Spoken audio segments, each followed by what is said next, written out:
kemiskinan itu. Peristiwa kebelakangan ini seperti pandemi COVID-19 menimbulkan dampak di berbagai bidang kehidupan, termasuk ekonomi. Banyak perusahaan memutuskan gulung tikar karena omset penjualan yang terus menurun. Kondisi demikian menyebabkan pengangguran karena masyarakat kehilangan pekerjaan. Pengangguran tentu berdampak pada peningkatan angka kemiskinan. Lantas apa yang dimaksud dengan kemiskinan? Kemiskinan merupakan kondisi seseorang tidak mampu untuk memenuhi kebutuhan hidupnya sesuai dengan tahap atau standar kehidupan pada umumnya.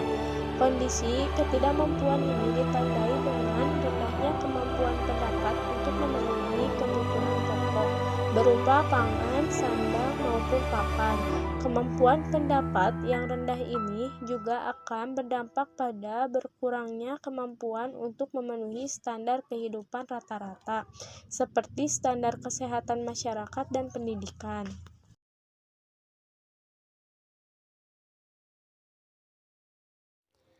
Lantas, mengapa kemiskinan dikategorikan sebagai masalah sosial? Kemiskinan menyebabkan individu atau kelompok dalam masyarakat berada di posisi yang lemah dan tidak berdaya.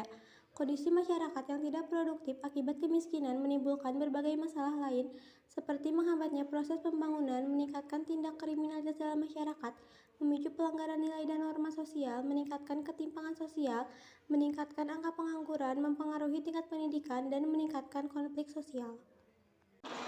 Faktor pendorong kemiskinan menurut Soeharto.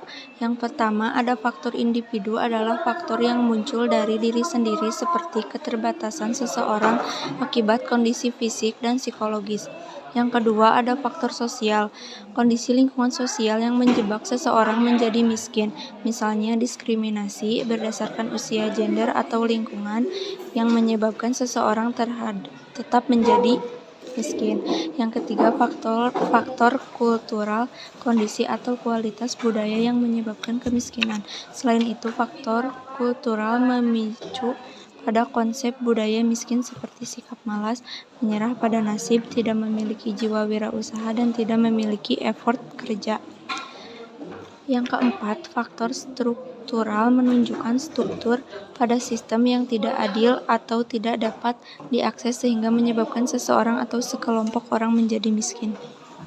Selanjutnya adalah bentuk-bentuk kemiskinan. Bentuk kemiskinan yang pertama adalah kemiskinan absolut, merupakan tahap di mana individu sulit atau bahkan tidak sanggup untuk memenuhi kebutuhan pokoknya sekaligus agar menyambung hidup. Yang kedua adalah kemiskinan relatif, merupakan yang melanda seseorang namun masih mampu untuk memenuhi kebutuhan mendasar, misalnya seorang buruh berangkat ke pabrik menggunakan sepeda.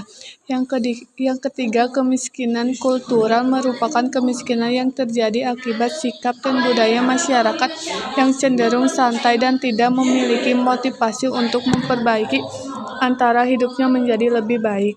Yang keempat, kemiskinan struktural merupakan suatu kondisi di mana kemiskinan sebab terjadi guna menghubungkan sumber daya dengan masyarakat sebagai kemudiannya sistem sosial di masyarakat belum mampu memberikan hidup lebih baik sehingga beberapa tingkat individu di masyarakat masih hidup dalam kemiskinan.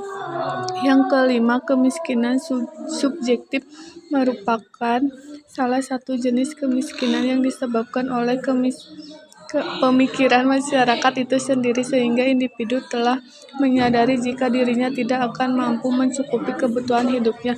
Yang keenam, kemiskinan alamiah. Jenis kemiskinan satu ini mungkin terdengar cukup aneh, tapi tidak ada individu atau masyarakat secara alami ingin miskin, namun kemiskinan alamiah memacu pada kondisi di mana tidak ada sumber daya alam yang tidak mencukupi di wilayah tersebut.